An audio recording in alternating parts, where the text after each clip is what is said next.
صلى عليك الله يا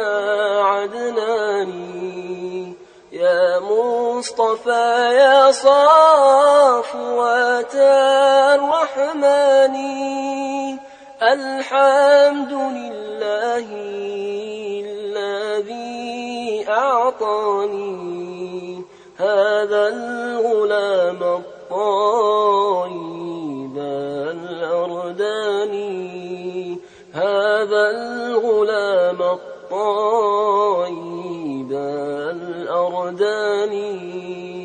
صلى عليك الله يا عدناني يا مصطفى يا صفوة الرحمن الحمد لله